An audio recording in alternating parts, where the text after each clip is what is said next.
The Zephyrian council chamber fell silent as the holographic display flickered to life, casting blue light across the assembled alien dignitaries. Their crystalline bodies shimmered with anticipation as they awaited the final calculation from Omnex 7, their most advanced artificial intelligence. "The probability analysis is complete," announced High Counselor Vexithara, her voice resonating through the chamber like wind chimes in a gentle breeze. "Omnex 7 has processed all available data regarding the theoretical species from the third planet of the Sol system." The AI's mechanical voice filled the chamber. "Based on comprehensive analysis of planetary conditions, atmospheric composition, and evolutionary probability matrices, the likelihood of intelligent life developing on Earth is 0.0%. The theoretical humans described in intercepted transmissions are mathematically impossible. Recommendation: disregard all signals from Sol 3 as cosmic interference." Murmurs of satisfaction rippled through the assembly. For decades, the Galactic Federation had debated the mysterious radio signals emanating from the small blue planet.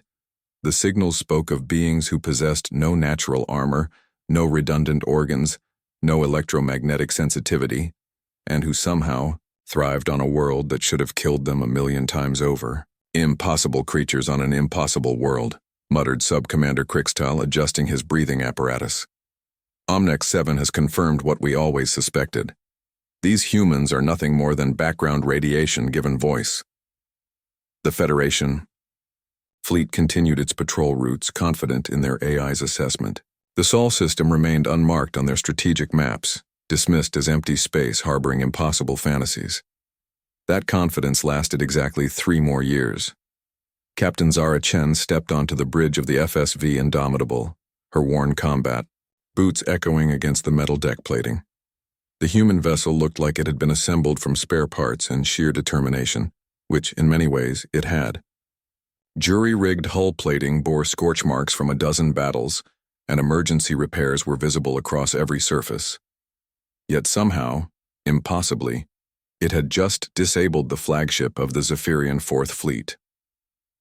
"Status report," Chen commanded, her voice cutting through the sparks and smoke that filled the alien bridge. Lieutenant Rodriguez looked up from his scanner, grinning despite the dire circumstances. "Their main systems are down, Captain. Weapons offline, life support failing, the boarding pods are secure."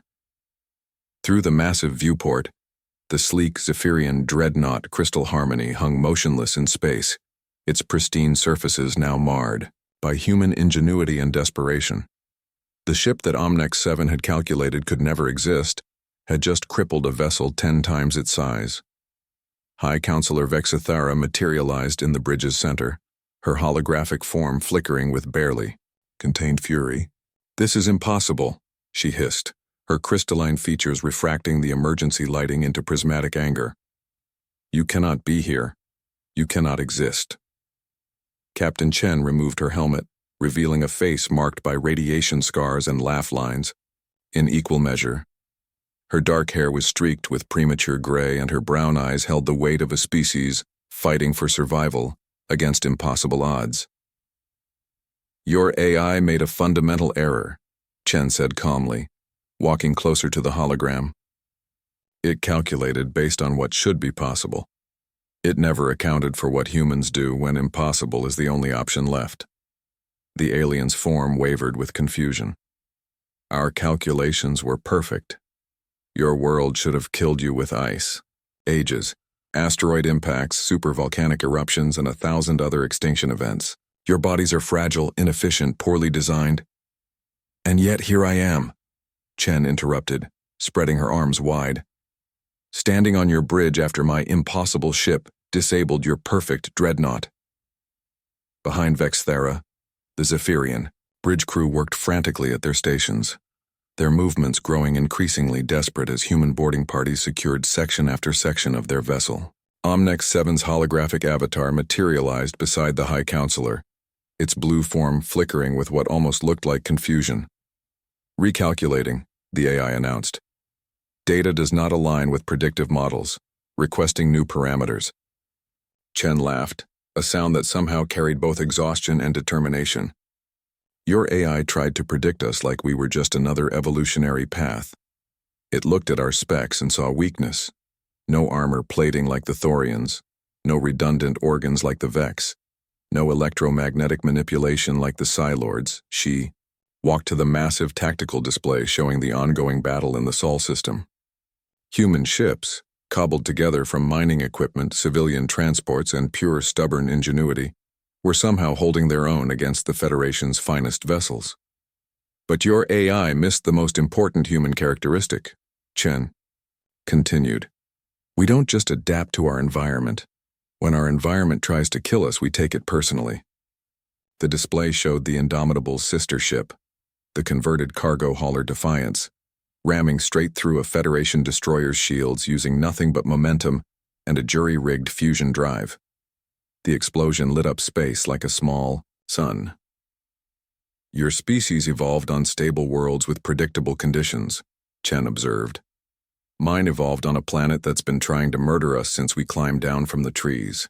Ice ages, plagues, natural disasters, predators. Earth threw everything at us and we just kept getting back up. Omnex 7's form stabilized as new data flowed through its processors. Revised calculation. Human survival probability on homeworld over 200,000 years. Statistically impossible yet empirically verified. Your AI finally gets it, Chen said. We're not impossible because we shouldn't exist. We're impossible because we refuse to stop existing. Vexthara's holographic form began to fade as the human boarding parties reached the projection chamber. This war is far from over, human. The Federation has resources you cannot imagine. Captain Chen smiled, not the predatory grin of a conqueror, but the tired expression of someone who had been underestimated one too many times. That's what Earth said when we invented agriculture. That's what the ocean said when we built boats. That's what space said when we built rockets. As the alien hologram dissolved, Chen turned to her communications officer. Open a channel to all Federation vessels in the system. The bridge fell silent, except for the crackling of damaged systems. When the channel opened, Chen's voice carried across space to every enemy ship, every alien commander who had dismissed humanity as impossible.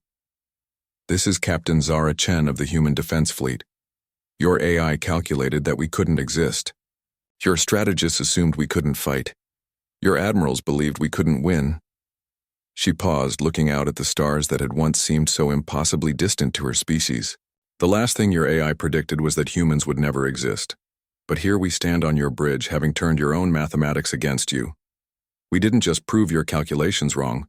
We proved that impossible is just another word for hasn't happened yet. As the Federation fleet began its retreat, Omnex 7 transmitted its final report to the Galactic Council. Human assessment requires complete revision. Recommend immediate reclassification from impossible to inevitably victorious. Further analysis pending.